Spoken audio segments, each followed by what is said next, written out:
avoided getting a Korean team in their group. However, Flash Wolves, slightly lower expectations and slightly lower hype for the team coming this year since summer wasn't that great for the LMS. However, just recently, since we got here, we were talking to a lot of the players, and in the last 2 weeks, the boot camp here apparently was extraordinarily good for Flash Wolves, and so even TSM members are giving a lot of respect to these guys. This might be, the most difficult opponent for them in the group right now.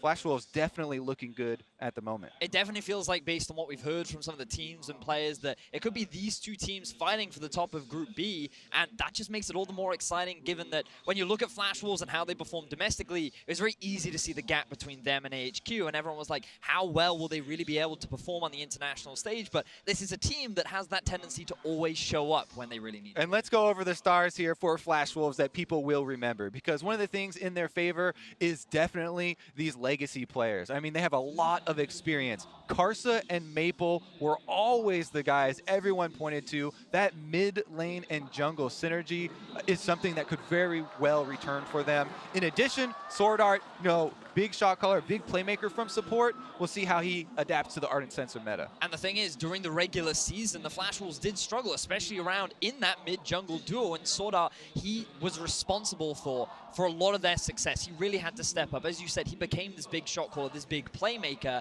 and it's exciting to see how throughout the regular season, especially around playoffs, all of these superstars really came into their own. And I think on their opponent side for TSM, we can see pretty similar parallels. Well, that is incredible, actually, juggling the hand warmers. Clearly feeling good before the game is started. But again, strong mid-jungle synergy and strong play from Bifrost. TSM support very recently kind of moving into this inter-world. So I think a lot of hype behind these two teams. Certainly disappointment from both of these teams at the last Worlds as well. So we heard it from Bjergsen, team looking to improve, but Flash Wolves, they're going to come out guns blazing as well. Right, and the other thing we heard from Bjergsen, this team is always eyes on Worlds. Their goals throughout the entire regular split is always practicing towards international competition. Because they have dominated North America so often, it's always about coming to Worlds, having a good performance here on this big stage. And there are high expectations on this group for them. Like we already talked about, many people seeing this as the group of life for TSM, but I feel like that over the last few weeks and how the meta's been developing,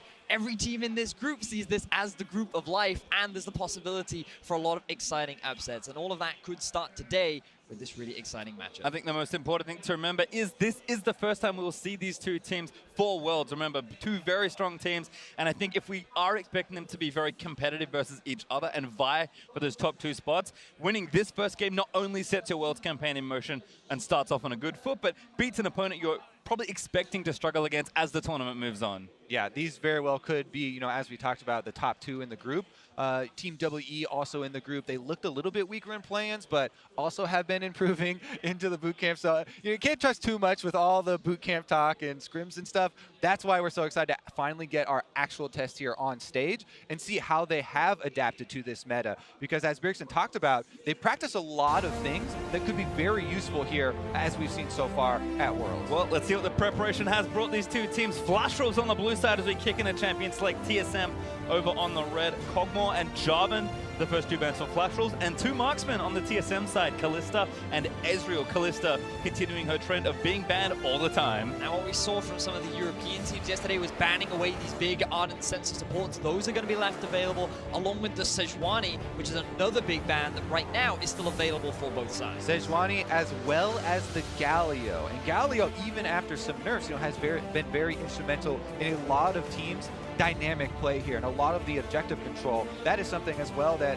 TSM have put some more time into, so very well could be the case. I mean, you kind of want to get one of these three, right? Galio, Cho'Gath, or Maokai. Tanks on the field. That, in addition to an Ardent Sensor, is usually how you craft the more stable compositions. Also, Gragas on top of that, even though he did have a few nerfs here or there, still considered a very strong jungler. But it looks like Flash Wolves, they know what their priorities are. Yep, Xayah ban for Flash Wolves, Rise on the TSM side, and that means Sejuani, surprise, surprise, is our first pick on the blue side. So you've already got a really strong engage from the side of Flash Wolves. Karsa, he's not going to be bringing out that old insane invade jungle grave style of play. Instead, he's going to be going more for the front line, more for the tankiness, and just be that initiation for the Flash Wolves later into the game. And Sejuani is one of the highest, pick ban champions that we have at the entire tournament, and it was given up for these two bans, the Rise and the Ezreal, last two bans from TSM, targeting that Maple and Karsa combination. two of the champions that have emerged as really aggressive early combinations that you can get off, plus with split pushing options later. So TSM looks like when they wanted to get those out of the way and then go kind of toe the line here for the meta. There's your Gragas Vedius, and they've got one of the premier Ardent Sensor users. Some people prefer Janna, some people prefer Lulu.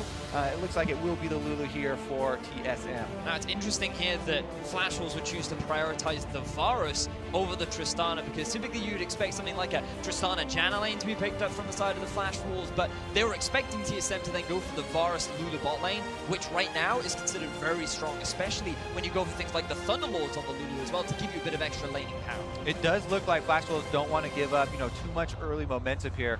Grabbing that Varus as early as possible. One of the reasons also why Varus, is super popular right now, in addition to strong laning phase, is the fact that he has that passive for tank busting. Anywhere that you have max percent HP is really good in the meta right now, because a lot of the team compositions are built to work their way through tanks, then to the threats behind. Now the only big pick that I'm looking at moving into the second half of the draft is Syndra. Both these mid laners love the champion, very comfortable for both sides, and it's a big playmaker to set up both mid laners to allow their junglers to come in and gank. Well, as we have moved into phase 2 of bans, a quick recap. Tarek for a tanky Ardent Sensor user on the Flash Wolves side, and the expected Triss there. For double lift, Galio is the next ban here for TSM, taking that away again, likely from Maple, but we have seen at top, and both these mid laners very proficient, very good, and will share a ton of powerful champions like the Syndra you mentioned as well, Vedius. Yeah, I actually am a big fan of the Sejuani and Tarek combination. Sejuani can try and start off the engagement, and then Tarek with the ultimate buys a lot of time for both melee champions to try and stack up the passives for Sejuani, try and get a couple more of those procs, really working with that synergy. We do have a lot of solo lane picks here left up though. Looks like for now, it is going to be some of the bullies in the top side as Flash Wolves decide to target Hanser here with that Jace. Now bear in mind, Cho'Gath and Maokai both still available, both very blind pickable as well, and that seems like a bit of another respect ban going over towards Maple. Yeah, Maple has used Vladimir very effectively in the past, and it's a huge team fighting champion. Very good to scale into later. Pretty good with Tarek, as it turns out. Diving into the back lines. Flash Wolves, though, one ban left here in phase number 2, and TSM, of course, will get their pick of the litter as we come out of this phase. So Flash Wolves, where are you going with this final ban? Kassadin taking a solo lane champion away from Bjergsen. Now they're definitely looking at a Corki right now for Maple. It's one of his most played during the regular season. He only played it during the playoff final, and with the Kassadin ban, it's basically saying, okay, that's one of the counters, we know what we're going for. Talia also an option here if they wanted to try and get some of that roaming gameplay through. But the Syndra does go over to TSM this time around. That does somewhat block the likes of Corki and Talia. So I think Bjergsen taking the proactive pick, and Flash Wolves will now have a chance to respond. Always a little terrifying to see Bjergsen get his Syndra. This man is undefeated during the regular season on the champion. He's one of the best performing Syndra players that we have here at the World Championship, and it's just such a big comfort pick for him, and it's one of the champions that he made a name for himself all the way back when he first came onto the scene. In addition to Bjergsen's specialization on this champion, it's also extremely good when we're having team fights like we talked about. A lot of teams setting up for these 5-on-5s where you have to work through the tanks, and good Syndra players have been able to land these stuns through tanks into the backline, and anytime, even if you stun the backline of the enemy team and you don't go for the kill on them, if you're stunning them and CCing them, you're just delaying their damage, and that buys time for you to win basically the tank health war, which has been very important. Well, we have a Cho'Gath there, and we're kind of expecting maybe a Makai as Bifrost having some fun with the crowd, flashing the likes of Garen, but it will be Gnar locked in for Haunter to kind of solidify that front line. So they're giving a power advantage in terms of the laning phase up in the top lane and down in the bottom lane for TSM. So Svenskeren, he has a few options of where he wants to play around the map, but it feels like this game, they have so many lanes to play around. You also have the Syndra set up in the mid lane. Like, they're looking potentially for a couple of early game plays with the composition they drafted. Definitely is a lot of crowd control for the Flash Wolves on the bottom side post to level 6. TSM might have to worry about that one as well. I really do like this top lane matchup though, with the Gnar into Cho'Gath. There are definitely possibilities of trying to put top lane focus. We keep talking about bottom lane, bottom lane, bottom lane. but that is definitely one as well, where if you can get the Gnar that lead against the Cho'Gath and get a Cho'Gath behind, he does become a pretty easy prey if you can get Frozen Mount slows down. But it's one of the interesting things too, where in the early game, Sejuani has a surprisingly large amount of burst, and you have a lot of CC with the Cho'Gath, so when he's in that mini Gnar form, he overextends ever so slightly, and then you have this double tank gank top, and you can very quickly turn that matchup in your favor. So I'd like to see Haunter also respect the possibility of an early gank from Caster on the top side. I think it's kind of fun to watch these top laners because both Nut and Cho'Gath kind of have this identity of they can really take over a game and a lane, but they are very vulnerable if ganked at the right times. I mean, Gnar changes forms back and forth, and one of them is very difficult to gank, and the other one is mini Gnar. So I think there's definitely a lot of action that can happen in any of these lanes, and with TSM getting so many comfort picks with the exception of Lulu and Flash Wolves having a very strong comp, we are primed for an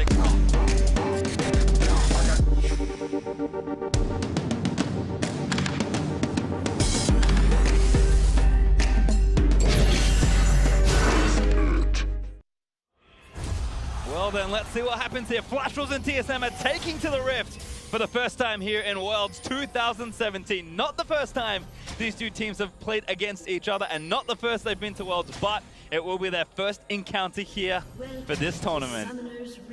I'm really excited for this game. I'm really going to be paying close attention to both junglers and both supports. I feel like they're going to be extremely impactful in terms of how the early game plays out, because typically when you look at a team like TSM, throughout the regular season, they've been known to play more of a defensive early game style. They're much more focused and look to make more of the plays towards the mid and late game once they've gotten a few items under their belt. And I think that with the composition that Flash Wolves have, they're trending towards the same kind of style. Yeah, what you're talking about here is something that TSM members during the regular season were pretty outspoken about, changing their focus. People will remember this TSM roster from last year at Worlds, and going into that Worlds with just absolutely very fast game times, smash the region, and we're just looking to power through games basically. But after that, and after the defeat there last year, TSM made a conscious choice to focus a lot more and practice on coming back in games and winning games where something went wrong early. So that led to a lot of these longer game times and more sort of thoughtful mid games. And when you look at a team like Flash Wolves, they've just been so dominant within their region, especially around playoffs, that they've been able to get a lot of their leads during the early game and especially during the laning phase. And against a team of TSM's caliber, I feel like that they're just going to have to slow things down. And especially with the way the current meta plays out, with the composition that they've drafted, we're going to see a lot of team fights later on to the game. Well, certainly a bit of action here on the bot side. Sorta and Bifrost going back and forth, but a lot of damage being done there to Bio. Sorta with that passive getting some early damage. And it is interesting talking about all these carries and just thinking that Sorta and Bifrost have done so much work for their teams. They love to get active around the map, and it's Ardent Sensor this time, but you never know what can happen. Exactly. I mean, we were talking earlier about, oh yeah, Sordar, and he does so much for the team, and he likes to create a lot of plays and roam around. Biofrost actually has extremely low AD carry proximity as well, the lowest of any support at the tournament. So, even from his side, it's going to be a bit of a shift here. Now, everybody's just on the race to Ardent Sensor, because first support to get Ardent Sensor, if you can get an entire back before the other support, then that can turn into a tower, a dragon, and first rotation. And I feel like you're very correct, Kobe. I think that we're going to see a high priority in trying to get this early on sensor, but I also just know Sorda, and I feel that even though he's playing on this Carrick, I wouldn't be surprised to see him rush early mobility boots, look to try and make a roam up mid lane, and I just feel that when you have both these supports, they're just those kind of playmaking style players. They're always trying to do something that can get their team that slight edge, which makes this bottom lane so exciting. I know your heart wants it, but the Ardent Sensor draw. It's very true, it's very true. Well, have a quick check-in actually with the items. We've seen a lot of variations on these sort of things, but gold generation there in the bot side, refillable versus biscuits for Biofrost and Sorta is a slight change, and then actually a Doran's Blade specifically for double lift, and the Targon's there for Betty. But like you said, kind of the goal is just get as much gold early and rush Ardent Sensor. Yeah, I mean, it's become so commonplace now, but we should continue to mention it every single time. The gold generations items on the bottom half becoming very common here for AD carries. To get those Targons, that also does provide extra heals in lane as they're able to get the executes, and you can see the sustain is no problem for either of them down there. Both just trying to bank up. And you will also see some AD carries upgrading their Relic Shield to the second part of it, and the reason why they do that is because it gives additional base health regeneration, which against a rough lane like Tristana Lulu is always extra valuable. But on top of that, it gives you that extra bit of gold towards your ally because it goes up from 15 to 40. So it just makes stacking that Ardent even faster. And we have been talking so much about the economy of bottom lane, checking in on the runes for both of these supports. These two guys actually have not taken the gold runes that we've seen some of the teams here at Worlds already really start to go with. So that gives you a little bit more combat effectiveness for your lane phase, but they won't have the super inflated gold numbers that we're used to for the supports. Meanwhile, top lane there, Hunter is pushing up on the Gnar, so possible sneak attack from Karsa if you can get around the extra vision. Very impressive trades here for Flash Wolves in particular. The dual lane doing nicely to get damage down, but here comes Sven Skaren. Gonna try and weave through some vision. Flash Wolves with the ward in the pixel brush, gonna see it, but Karsa around the corner. Oh, vision plan there, and now Karsa gonna spring the trap, gets him back there with the Arctic Assault for the bit of the dash, and the stun is gonna pull him across him up. MMD roaming double, Haunter left over.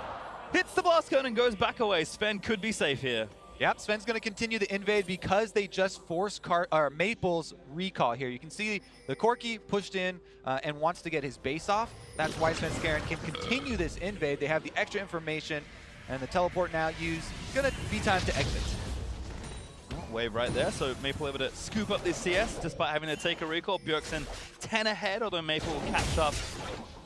As he teleports back to lane. Bjergsen, though, to the last chapter now ready to go, so already building up some early lane pressure. And now a Rupture lands in. Haunter, though, gets some damage down. One more auto needed, but can't quite proc Hyper again. And so far, the laning phase going very much as we expected. TSM have three very strong laners with the Gnar, the Syndra, and the Tristana Lulu, and that's why they're starting to build these slight CS advantages along with the slight gold advantages during the laning phase. That's right. We have about 100 gold advantage for Double Lift over Betty at the moment, but then there's a slight gold advantage as well for Sword Art over Biofrost down there.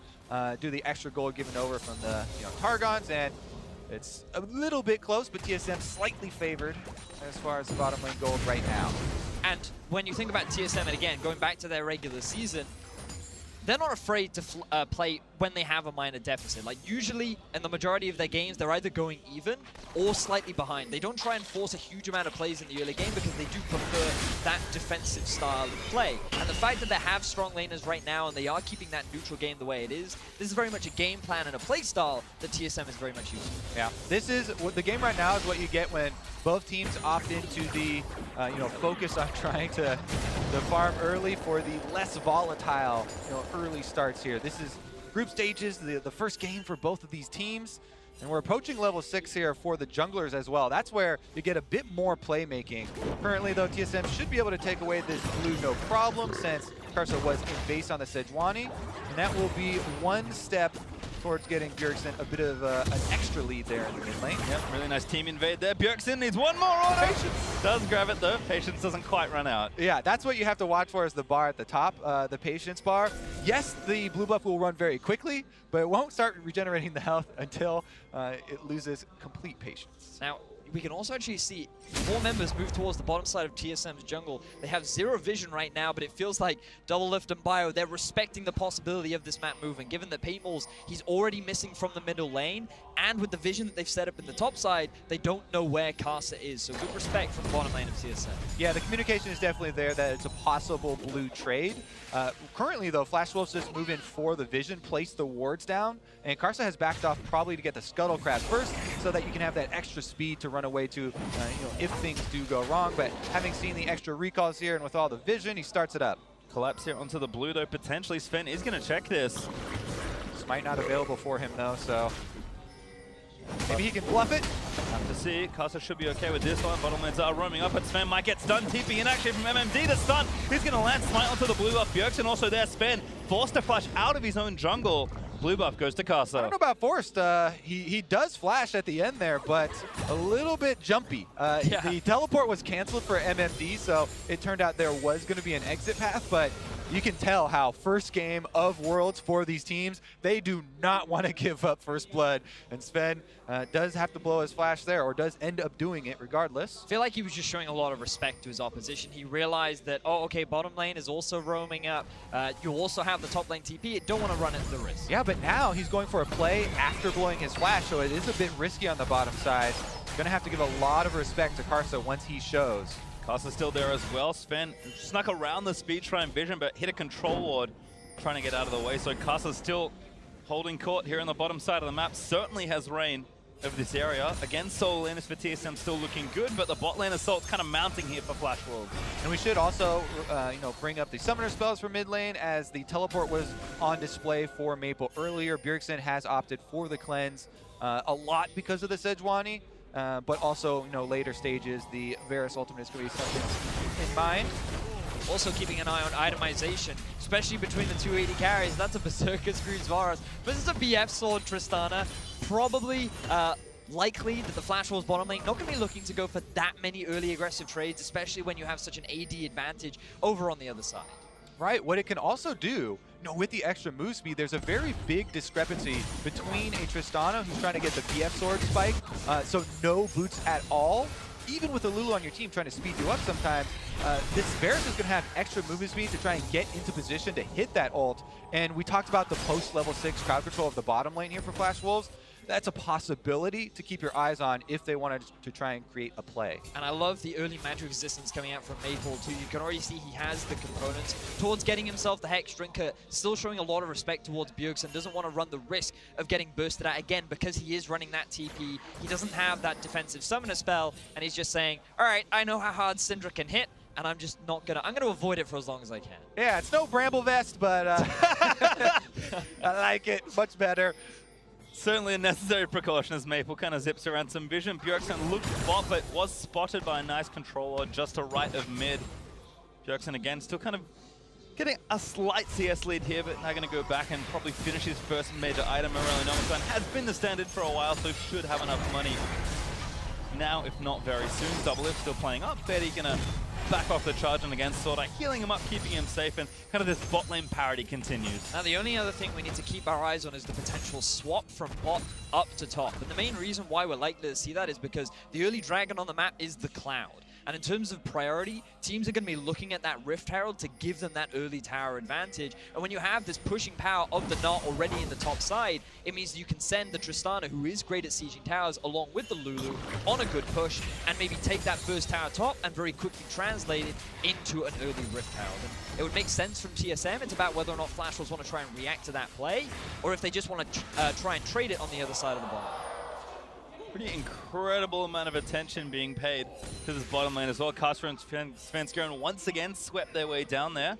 But a couple wards there for Flash Wolves, making that a little troublesome. Still TSM holding strong in their solo lanes. Mid's okay, Bjergsen up 10, but Haunter actually has a nice lane lead of 20 CS and a Cull ticking down, so really investing in his mid-game power. Yeah, it's worth bringing up the wards that TSM have invested. Those control wards on the top half of the map have been there quite a while. TSM have invested several of them, and they've been moving them around a little bit, but that has allowed a lot of extra confidence here for Haunter on this matchup. As you mentioned, the Cole is actually pretty close to popping there. Only 36 left for it, and we'll see if the game does start to kick off after that. And we talked about the priority on the Cloud Drake. It feels like Flash Wolves, they've got their eyes set on it.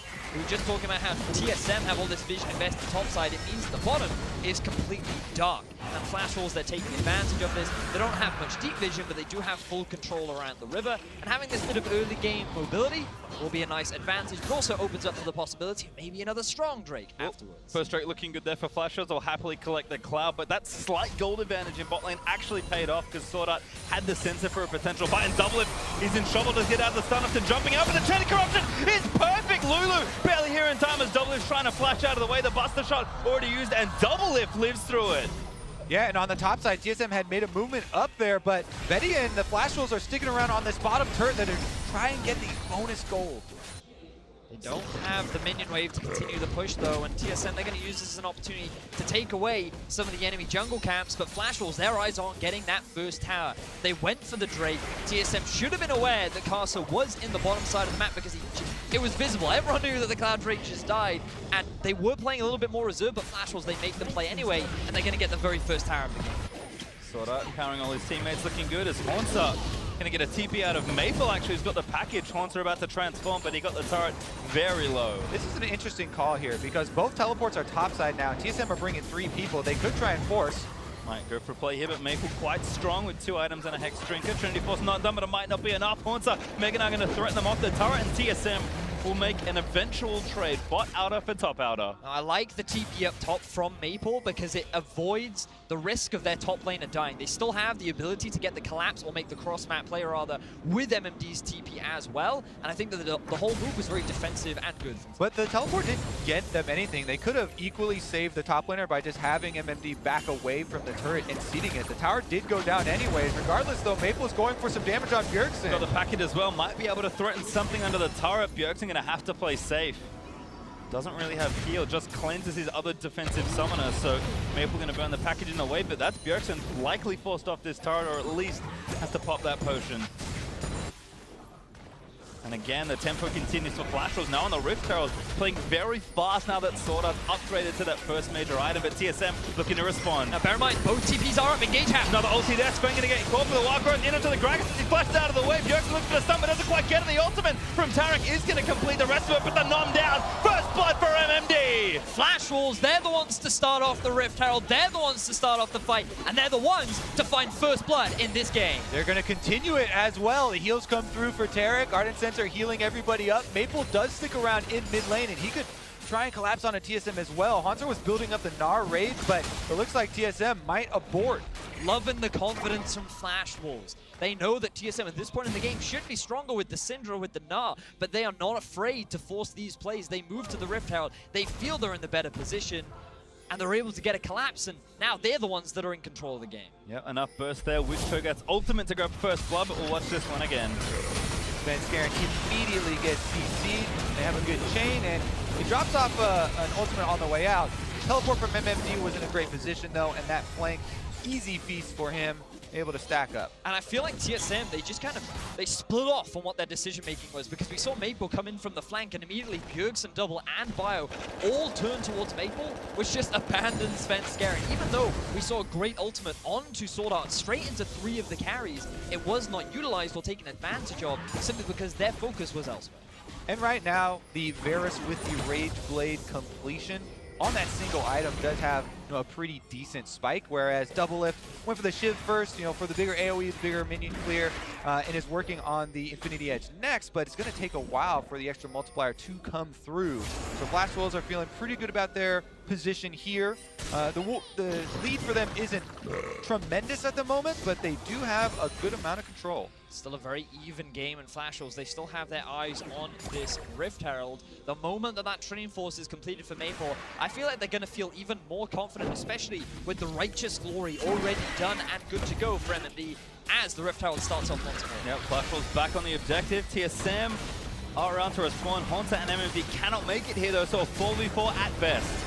Okay, the Rift Herald about to go down. Is it going to be a fight? They might actually just give it up. Herald could be dead, but it's another stun in onto the Gragas. Tarek left the ultimate rip, and Svenskeren gets a decent bit of CC, but he's going to go down. No, not yet. Blackboard from Carson does secure the kill, and now Double is forced to turn and burn out of the way, but Double so close to getting stunned. That should be it. Launches it away, gets the stun, and Carson able to grab the Double. Now Bjergsen knocking by the rupture, and not by MMD. Flash Wolves wipe TSM in that fight. This isn't a disaster for TSM. Once again, they walk right into this Rift Herald. No teleport on Hanser. He's not going to be able to join that fight. They get demolished. But what an amazing fight for Flash Wolves. Once again, they use their confidence to force the fight onto TSM.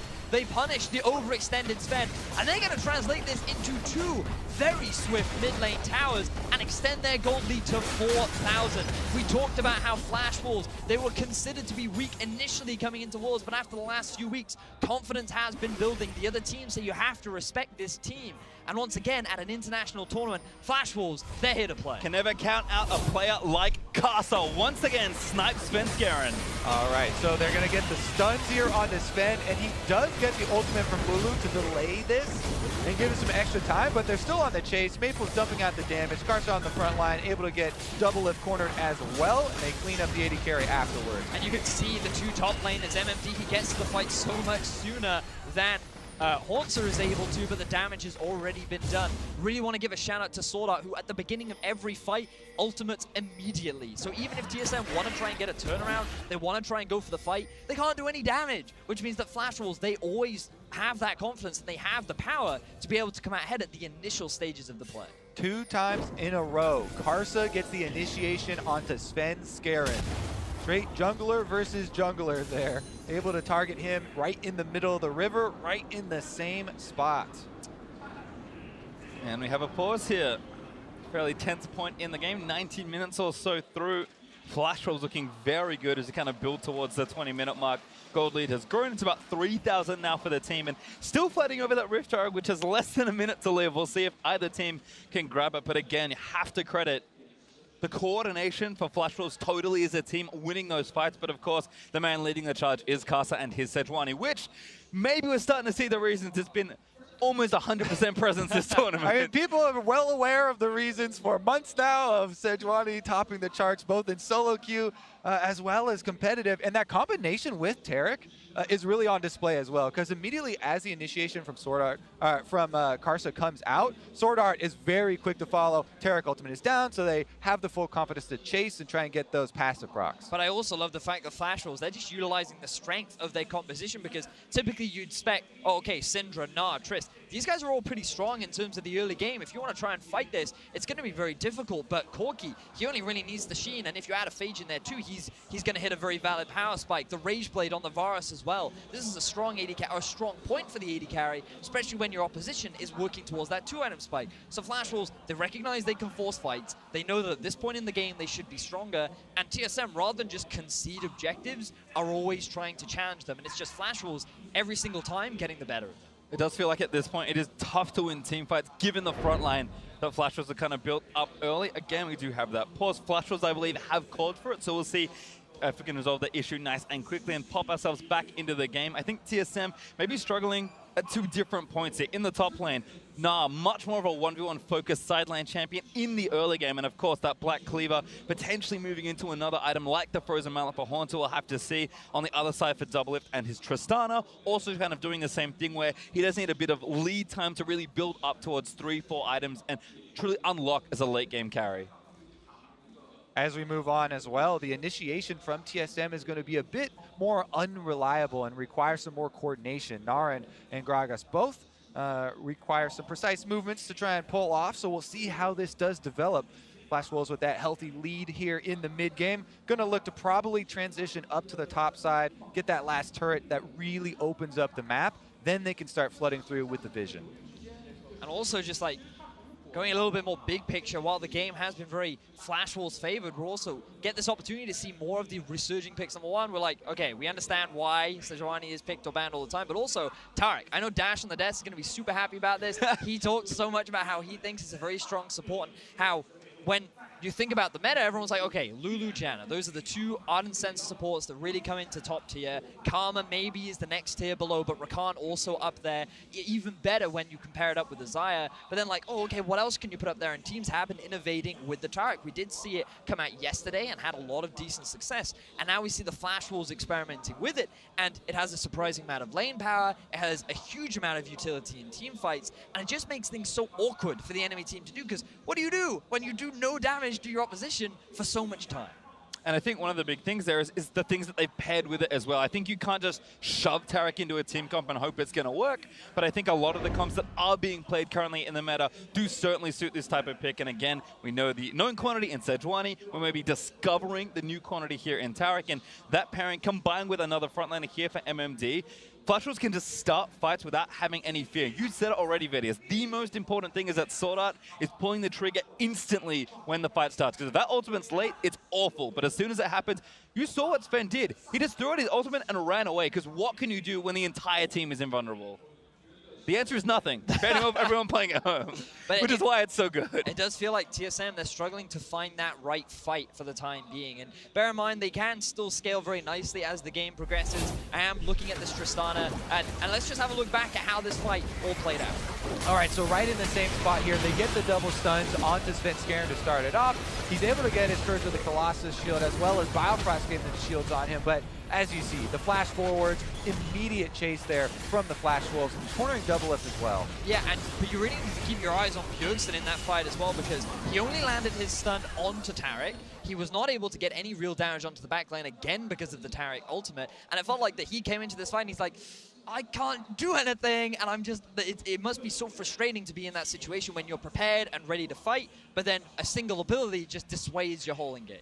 It's kind of funny in that both the mid laners are actually kind of waiting to get to a point where they can combat these big tanks a little bit more. Maple hasn't even finished his Trinity Force yet, still getting to that very important point for him, kind of delayed his build slightly, going for the Hex Drinker and powering up his landing sets more. And Bjergsen probably needs a Void Staff, and Leanders will also be crucial, which I believe will be his next item, judging by standard Syndra builds, that he can really start to do some damage to the tanks. But until then, Taric, Cho'Gath, and Sejuani reign supreme at this point. Yep, just want to reiterate my theme of the reliable crowd control. The real big standout for Flash Wolves has been their use of the crowd control 2 times, locking down Svenskeren, being able to layer those CCs and those stuns has secured them this kind of lead and enabled them so much more control. That's why, like Betty, you're talking about TSM looking a bit uncomfortable in their setup for a lot of these fights, and it's because of that unreliability and the lack of CC that they're able to get out at the beginning. Because the ideal situation for TSM is maybe you have a Hauntzer flank with the Svenskeren engage at the same time.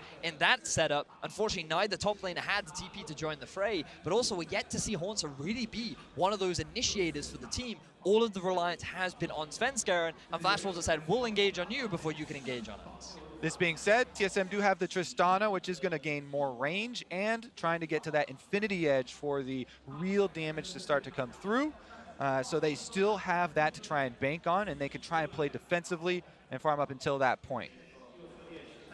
And just a quick update again, Flash Wolves asked about the lights. Apparently, bit of an issue, maybe some glare there. So making sure we get that all sorted out. The players have been given permission to talk, given the pause has gone on a little longer than perhaps we'd expect. So, they'll have a time to kind of talk about the point in the game for Flash Wolves. I'm sure they'll be hitting on a lot of the stuff that we've already gone through. Their game plan seems to have been executed nicely at this point. For TSM, likely talking about, okay, we know kind of where our insurance is, where our late game is going to be, and where kind of how we want to transition through this mid game, and likely talking about, okay, we're behind, but not that far behind. How do we get to that point where Doublelift and the rest of TSM can take over? But it also gives us that opportunity to recognize that Flash Wolves is no pushover team. They came in as the pool 1 of the group, and right now they are displaying their dominance as in their debut match of the World Championship group stage. All right, well, back into the mix now as Doublelift and Maple squaring off there in the top lane. Again, Rift Herald still on the table for not too much longer, but looks like Flash Wolves have decided on the Drake instead. This is a potent 2-man Drake team as MMD, if he wants, able to feast it away, but gonna leave the job to Caster instead. And you can just see the prioritization of vision from both sides. Flash Wolves, they've got a lot of the entrances towards the Drake entirely warded up around the mid lane as well, whereas TSM, they've got their eyes set on this Rift Herald. But I don't think Flash Wolves want to give this up without a fight. Very well could be the case. Teleport is ready once again for MMD. Might be a little too risky. Sven also has to get it, and again he gets ulted, not going to pick it up. Actually has to run out of the way. They did get the kill credit, but now Sven has to go back and get the buff. He does manage to collect it, and TSM, no casualties this time. And the kill was just in the nick of time there, because the Baron was coming through to kick Rift Herald right out of the pit. They barely are able to get it in time and pick up the eye. Doesn't cost anything for TSM though. They're able to walk away. And we just want to highlight as well, the thing about TSM is that even when they're at these kind of deficits, during the regular season, they demonstrated that they had a good job of being able to come back. Their mid-game decision-making, their ability to force fights, always seemed to shine as the game progressed. And it just ties back into their whole goal for the year, which was about preparing for Worlds and realizing that, hey, we might not always win the early game, but we're more confident now in our ability to turn things around later on. All right, Betty, if you're setting up comebacks here for TSM, let's look at the turret count, because that could go a long way in also bridging the gold gap. The Dragons, though, are something Flash Wolves will be able to hold on to. MMD goes on to Hauntzer, though, in mini form. Yeah, Hauntzer has to know something's up, because this is about to be a solo kill. Flash out of the way over the hump. It's going to land on MMD. Hauntzer flashes out of the way and gets the kill. Now turning on to Maple, picking up. Great flash from Maple. Gets it out from under him, but Hauntzer, such heroics there. And look at the mini-map. Multiple other members of Flash Wolves were heading down there. Hauntzer gets the outplay on the highlight crew right there. Maple finds himself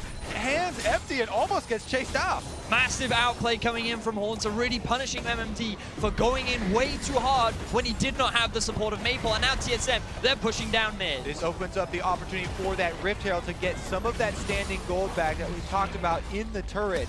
This will go a long ways for TSM, but they're not out of the woods yet. And we just talked about TSM's ability to come back. And part of the reason why they're able to do it is because of their individual performers, the star players. And usually you look at players like Bjergsen and Double, who you can never afford to underestimate. Haunter up in the top lane. A little bit about the build there from Haunter as well enables it. You know, you want to build flat health versus the Cho'Gath for the ultimate. Yeah, you know, the Vaporal spikes are going to do some percentage health, but Haunter had just enough to survive and then get enough rage to transform for his fight with Maple. So he barely is able to get, you know, the victory off of one fight and turn that into an extra flash blown by Maple, which should probably be counted as another victory. Yeah, I just wanted to add there, Kobe. Look at all the summoner spells that were used from Flash Walls. 2 flashes, both from MMD and Maple, and even the TP on cooldown for Maple, while Haunter still has his TP up and available, which means the TSM, they've been able to claw some of that game back. But let's have a look at how this play happened. All right, so there's one of the summoners you're talking about, the teleport used at the start of it. MMD does use Righteous Glory to get into position, but he doesn't get the slow onto Haunter, who sidesteps the Rupture, flashes over after jumping on top of Maple's head, using his teammate to be able to get over and assist for the kill. Then he forces Maple's flash there with the transformation. And flashing away from Maple was so crucial because you saw how low he was at the end of that fight. He needed to create a gap just so that Maple physically could not hit him. Now he's been able to pick up a tower, and they've been able to equalize the tower score. So the tower score has been equalized, and the gold has gone to that Infinity Edge, now completed for Doublelift. We're approaching the period in the game where TSM feels more comfortable in these 5-on-5 team fights. The crit multipliers have come through. You know, the slow for the Gnar has come through as well, but Sven is getting locked up here on the other side of this wall. Respectful flash there, but Caster over the top. Bjergsen comes up, but MMD looking for a fast flag, a huge chain of corruption. Almost gets the team at Bjergsen. He's going to get knocked down the wall. Growth is going to save him and Sven. Doesn't have time to cast it. Bjergsen still living for a little while longer. Scatters the back in and kills Sora. Bjergsen still alive as Haunter about to go mega. Huge team fight going on between the two teams right now. Doublelift is able to force Flash Walls back. It ends up being a 1-for-1 trade, and both teams walk away fairly even. You have to watch all of the extra people entering from the sides of this fight because it looked at the beginning so good for Flash Wolves as they cornered the carries there from TSM, but both Doublelift and Bjergsen were able to sneak out of this one, and they answered 1-for-1. All of the kills, by the way, notably for Flash Wolves, are on their front line. It's on these tanks. Let's take another look at it. And just keep your eyes on the aggression from Caster, but also on the ward on your minimap at the back. TP immediately comes in, and this is what gives Caster the confidence to go for the flash play onto Bjergsen. A great chain of corruption from Betty, tied up with the ultimate from MMD, makes you think that TSM are going to instantly lose this fight, but this is the power of Lulu, and it allows TSM to get the turnaround. Oh, and Bjergsen almost went down at the beginning, but Biofrost gets the Lulu ult on him, then he dodges there for the turnaround. Flash oh my God, they're rushing fast Baron. MMD with the ultimate. Beautiful from Flash will steal the Baron from TSM. What a quick decision from Flash Force. TSM was still resetting from the fight. They didn't have the vision in the river. For the majority of this game, they've invested vision topside, but the moment they drop it, Flash Wolves pounce and they get themselves the Baron. And the timing is so good for Flash Wolves because it's another 30 seconds left on the Drake. So TSM didn't even get to answer with the Drake as their consolation prize for this objective. Flash Wolves, Baron Empowered Recall, they're right back out on the map trying to push those minion waves and get the pressure reapplied. And now we've reached the mid-game, Kobe. The game is just picking up in terms of pace. We talked about how there's going to be so many more fights, and that's what we have left to look forward to. Flash Wolves, their eyes are now on this top tier 1. They're going to round things out by taking out these final outer towers and open up the map a little bit more. Got to keep a tally there on how many turrets they're able to get with the Baron buff. Looks like TSM have decided they were going to give up those turrets anyways, and so they do end up going for the Drake and grab it. That does mean Flash Wolves are going to take the outer turret very quickly here. In the meanwhile, Haunter finds Karsa in the jungle. Don't think Haunter minds too much. Kind of built for tank busting with this build as Gnar, and now with the rest of TSM hanging out on the red buff. But Karsa, very sneaky, steals the red buff. Also, another thing we should bring up here as we're talking about these mid-game team fights is the double Warmogs for the Flash Wolves front line.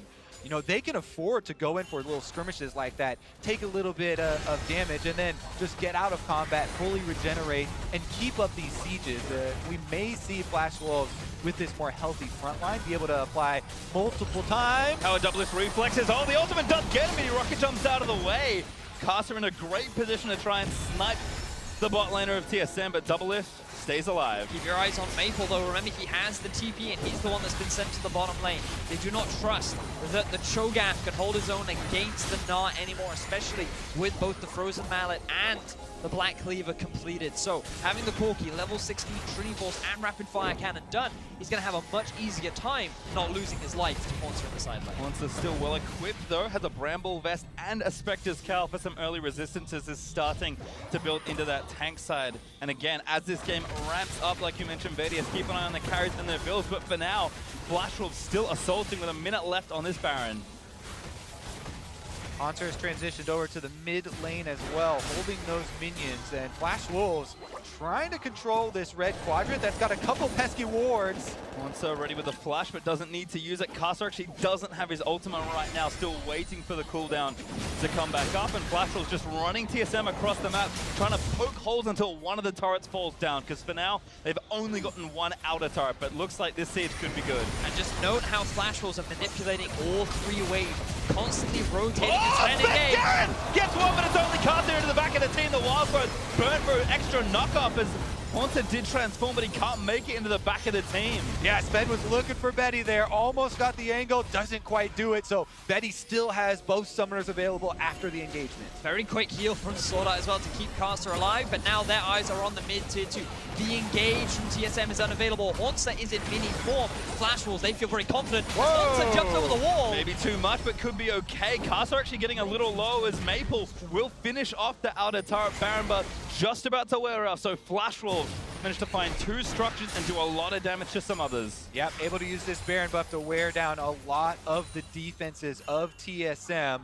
Their front line has healed right back up with those Warmogs, and they're thinking about continuing onto the last outer turret here on top side, but decide to leave after Baron buff expires. And again, TSM will get a chance to breathe here, but keep an eye on the farm. Doublelift working on that third item. Probably needs a Last Whisper as well to really cut through this front line, but Rapid Fire Cannon should not be far away. Void Staff also very close with Bjergsen.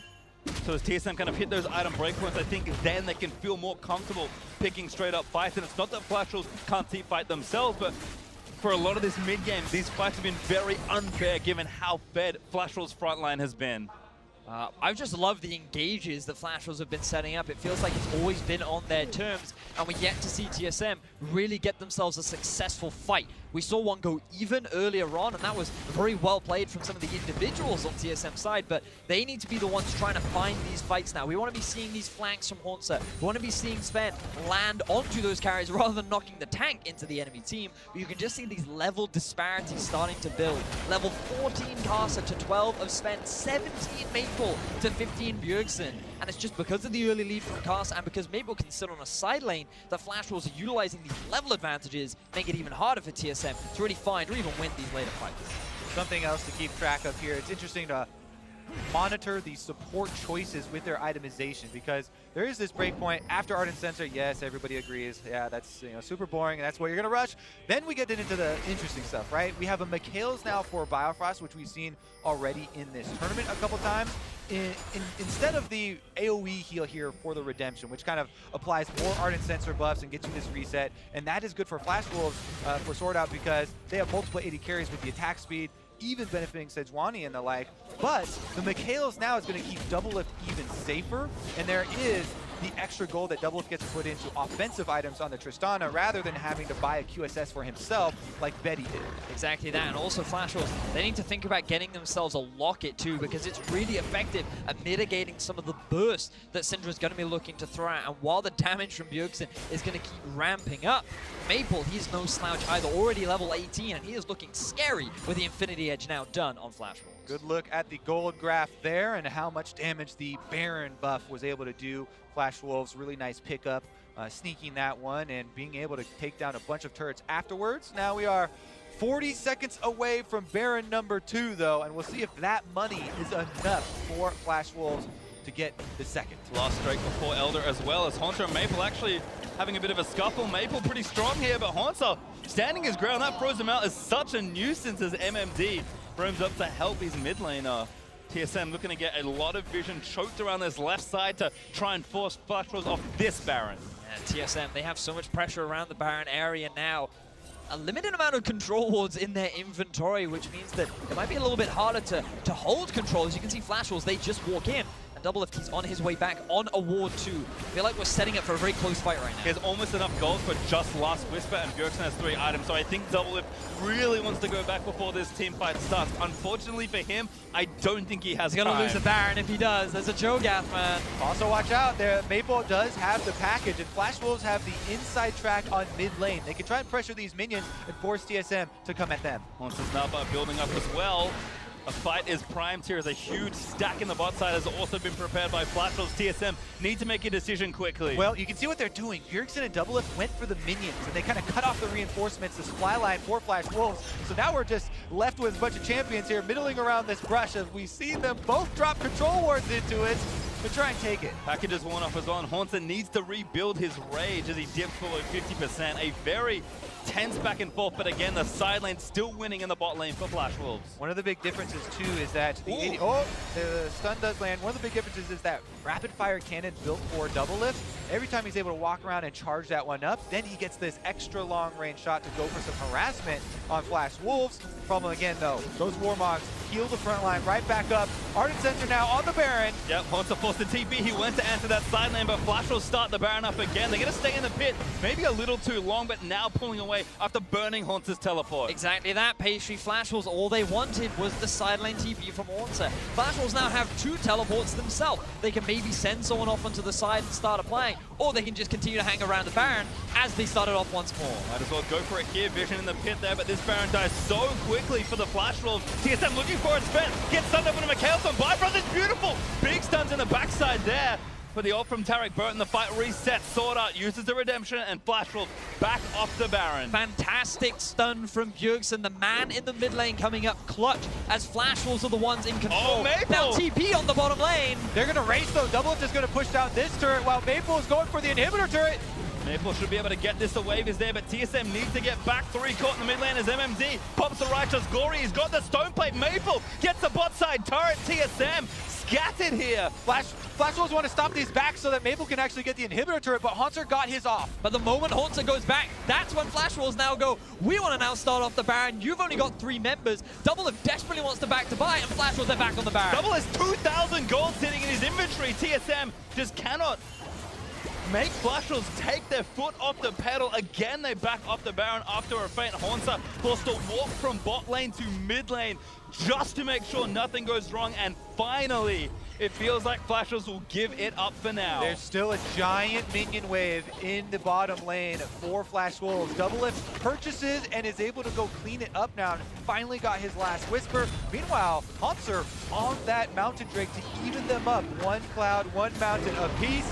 And things are getting intense, boys. Sigh of relief for many TSM fans as TSM are able to hold off the siege from Flash Wolves onto the Baron. They still hold on to a very healthy gold lead. They're the ones that are still dictating the pace of this game, and they've been able to shop themselves, pick up a couple of extra items. A 3rd stone plate now sitting in the inventory of Flash Wolves as Sword Art picks that one up, but I still want to see that locket on. Oh, there it is. Casa working towards it. Going to make things so much harder for TSM in these later game fights.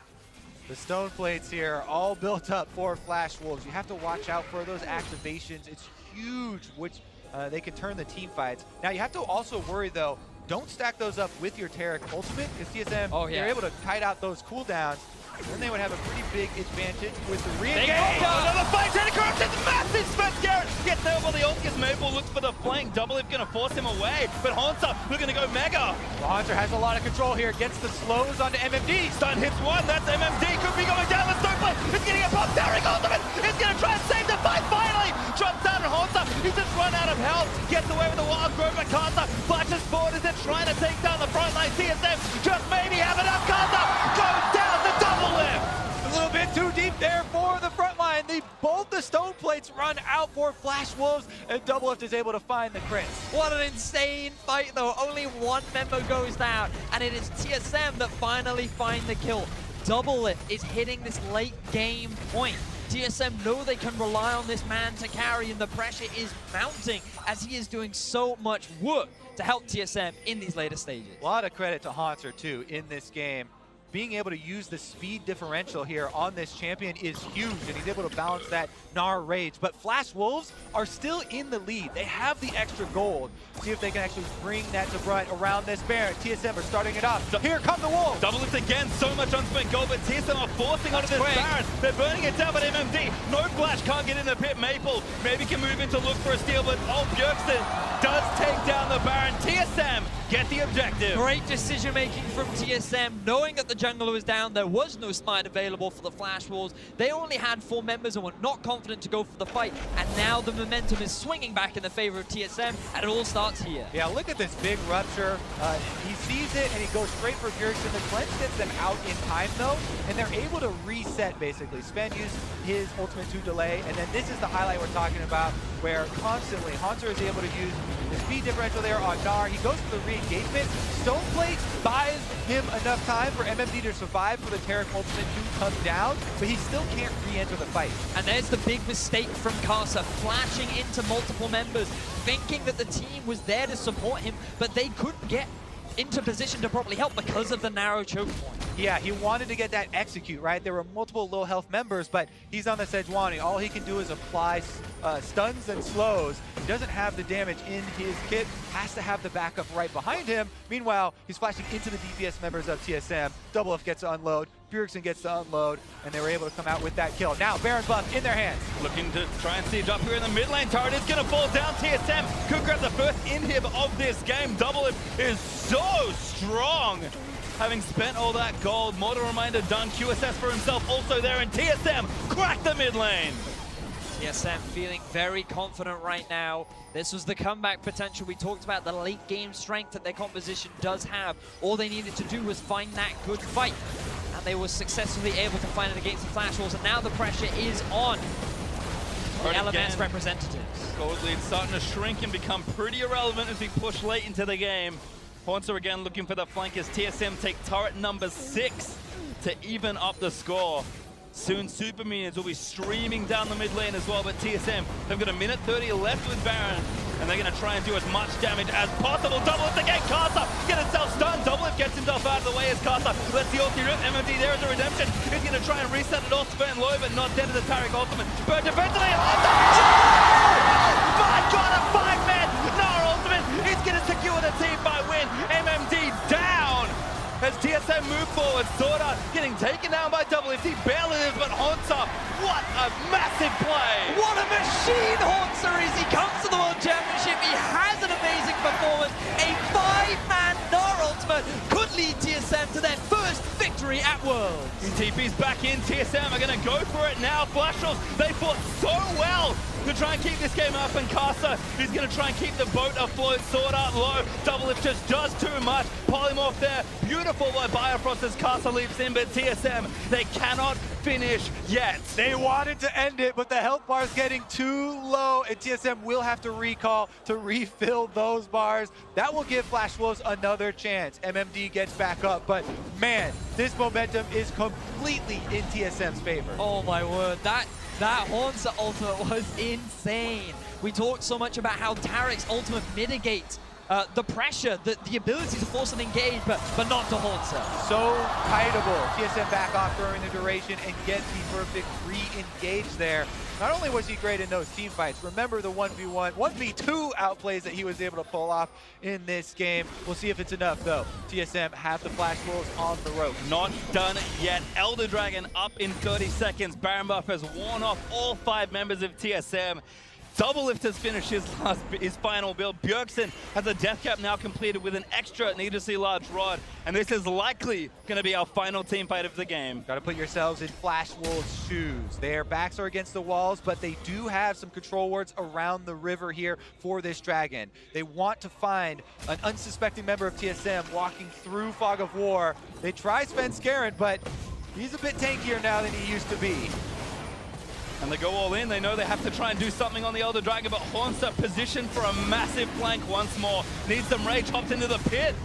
Doublelift gonna force MMD out of the way, and Haunter regroups with his team, but the Elder Dragon still engaged, stunned. Hits MMD. And the time is on TSM's side. The minions are moving into the Flash Wolves base, so the Flash Wolves feeling the pressure. You can see it on all 3 lanes. In the mid, it has been pushed up, but those super minions are starting to stack. Bot and top. TSM, they're the ones that control the pace right now, but Corki has gone back. He has the TP to join the fray, but TSM, they're looking to start this Elder. Elder again resets, but TSM make it grumpy once more. What they want to do here is get the teleport out. Haunter's actually moving bottom lane. They're going to be able to get the turret here. Will they actually compete with the Dragon? Going back in again, Doublelift again, forcing them away as Flash Wolves engage the Dragon. Haunter a long way away from his team at this point, but the Drake resets. Haunter again looking for a flank, 50% raid, jumps in with a boomerang spin. Maybe try something, Haunter leaps in again. Slow does not land as they try and follow. Flash Wolves just doing their best to disengage. Let's see if TSM will commit. Betty, beautiful ultimate to stop TSM. TP from Maple on now burn, he tried to flank the fight. TSM immediately returned back to the Elder Dragon here. Now that there's no teleport on Maple, he's gonna have to join all or nothing. And again, TSM playing patient back into the Elder Dragon. Haunter and Sven taking it up. Haunter about to get tied off. Finds Doublelift, but a QSS out as he rocket jumps away. Haunter is exhausted right now on Gnar. Won't be able to transform if they force the fight right now, but Maple's still in the mid lane, so it looks like they're going to give up this Dragon. MMD can't get into the pit, so TSM grab themselves the Elder Dragon. They're going to start storming towards the Flash Wolves base. Flash Wolves could not deal with the pressure, and they didn't want to take the risk. Maple, he used the teleport behind TSM, but Flash Wolves, they could go for the re-engage. They knew that TSM was far too strong, and that means that TSM, they're going to get themselves another tower, work towards that third hit. TSM did a good job of biding their time, waiting for their AD carry strengths with the extra range, the crit multipliers coming through to play the later game team fights, using Haunter to split push. Now he's with the rest of the team, and the rage is building up. Doublelift again, so much confidence in himself. In the face of Flash Wolves' frontline, rocket jumps to safety. One in hit back up, it's just me, but TSM are playing with fire. The best hope that Flash Wolves have right now is that the ultimate from Sejuani comes up before the Mercurial Scimitar. Note as well that the defensive item from Biofrost still on cooldown too. If they ever want to catch Doublelift, this is going to be their best opportunity. But even then, you have to get through the Lulu and you have to get through the barrier of Double. And they don't have many more minion waves to make their choice here. Top and mid are actually moving in. TSM, here we go! Sneaky ultimate finds reacted! Rupture and MMD to the fire! Does go down, Sven! Gets permafrost time, but it's still 4v5. MMD looking to find the ruptures, but TSM happy to keep fighting. Huge skill there for Flash Wolves, going to buy them a little bit of time. The minions will be a problem for them, but that might have done it. They've been able to buy time, slow down the pressure from TSM. With Biofrost dead, it does mean that the defensive capabilities that TSM have dropped, but the damage is still there. TSM, they don't want to take the gamble, and Flash Wolves, they find the miracle play. We saw it yesterday. Sometimes the best choice is to thread the needle and go for the support, because that is one that actually has low enough health to burst down. Flash Wolves did get it, and now we have another Baron. Oh my word, here we ready go. to set up. Yeah, all of this action on the bot side made me forget that Baron is now back alive. Flash Wolves looking to take it down. Maple going over. Haunter sticking bot side with the pressure, has the TP, but Flash Wolves don't pull the trigger just yet. We have to re-emphasize how big of a hold that was for Flash Wolves. Both inhibitors have respawned. They're rushing in, they're rushing in. Biofrost is blocking it. This could be a 50-50. Gragas goes in. Casa secures the Baron with his moment. The team fight still there. Spence, he gets chunked down. And they're still chasing. A lot of damage done, but the Baron does go to Flash Wolves. Flash Wolves, it's huge. They're able to get the extra kill there. They land the Baron secure as well. What an amazing game between Flash Wolves and TSM. The #1 representatives from the LMS versus the #1 representative from North America. Constantly butting heads, constantly trying to prove that they're the ones coming out on top. This was supposed to be the group of life, gents, but right now these guys are bloodthirsty and they want to be the ones to get that first win. All right, Baron now 3 minutes on Flash Wolves. Elder Dragon spawning. Not quite yet, has a number of minutes, so that's still available, but Flash Wolves gonna try and take some inhibitors of their own. Ball back in their court. They're gonna try and force down TSM space. Remember, bot inhib is still open, but right now they're looking mid. Double lift on the front lines here, trying to clear out the minions before they get into the TSM base. Full damage on Maple as well, rounding things out with a Phantom Dancer.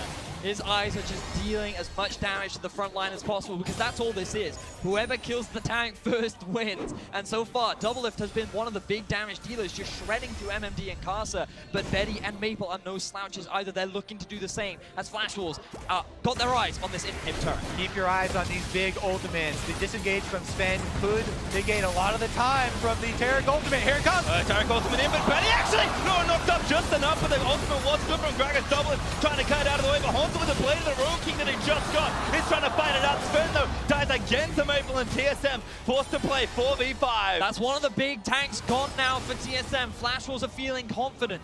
The Warmogs will regenerate these tanks for Flash Wolves, and they still have the Baron. Timely ultimate there. Taric ultimate definitely saved Betty inside the base. Here comes the teleport. They're pushing through. Flash Wolves gonna try and seal the deal.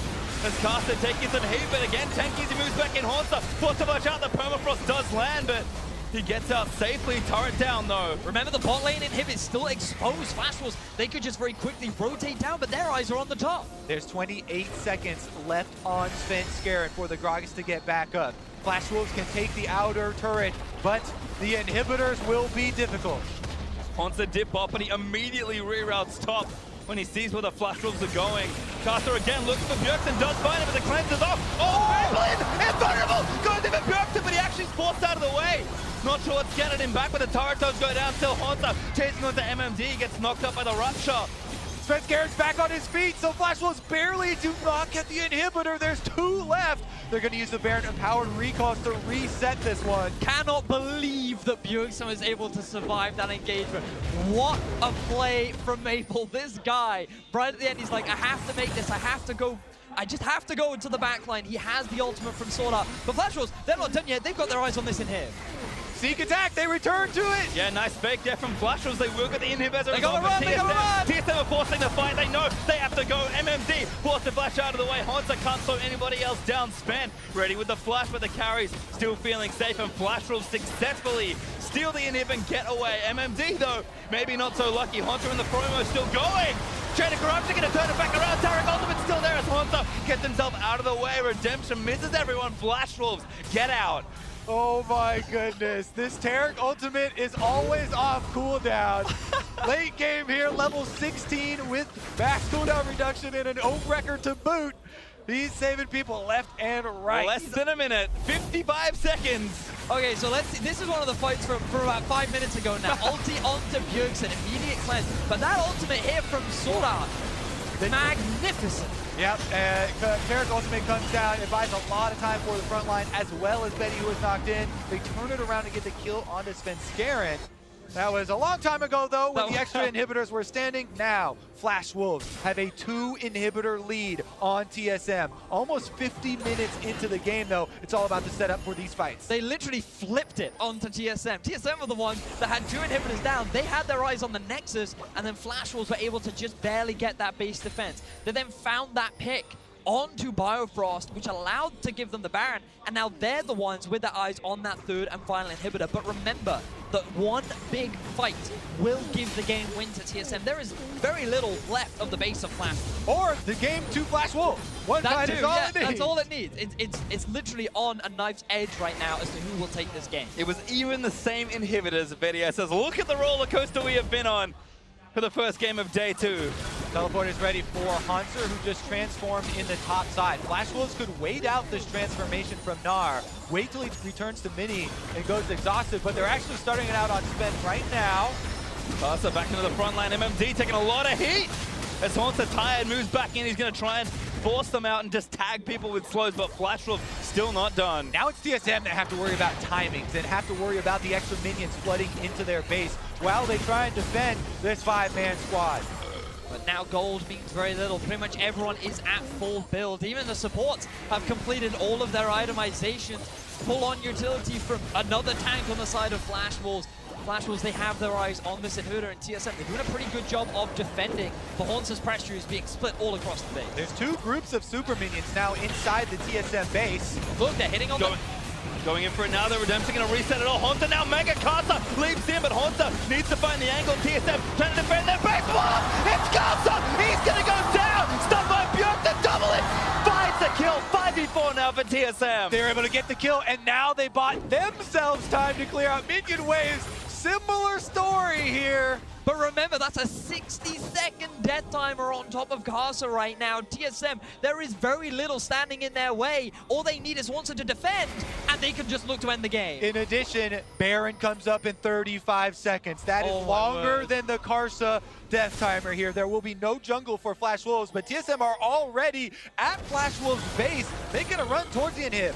I think they're just going to go for it here. Minion wave not quite there just yet. In fact, it won't be there in time. Minion hip under threat, but MMD is going to make it back. Maple does so much damage. Haunter is forced to TP, and TSM are going to keep going. Yeah, they spread themselves a little bit thin, but they want this inhibitor. Double Lift does so much damage as Maple just eats it. Haunter does take the inhib down. And now they can retreat to the Baron.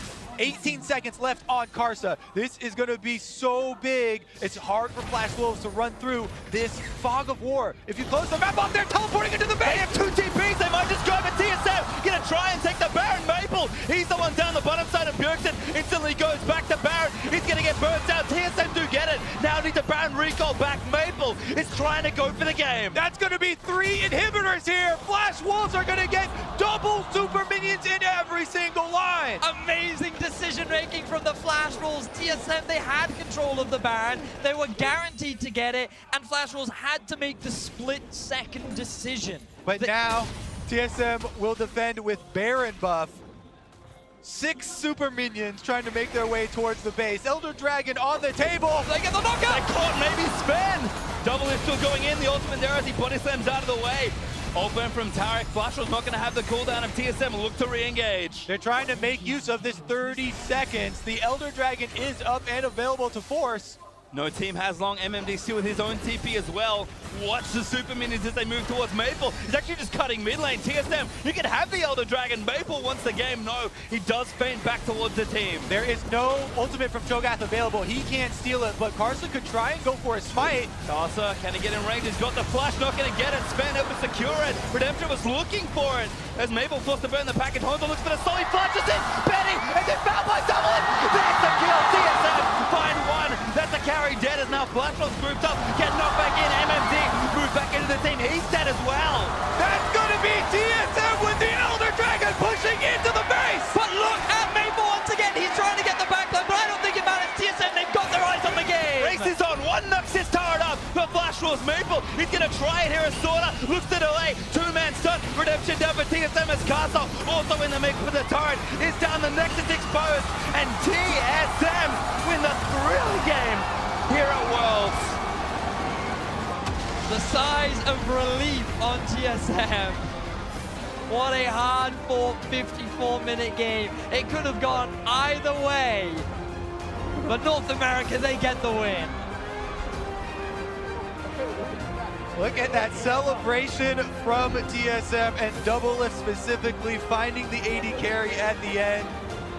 You can see Double Lift there holding his hands. They were shaking.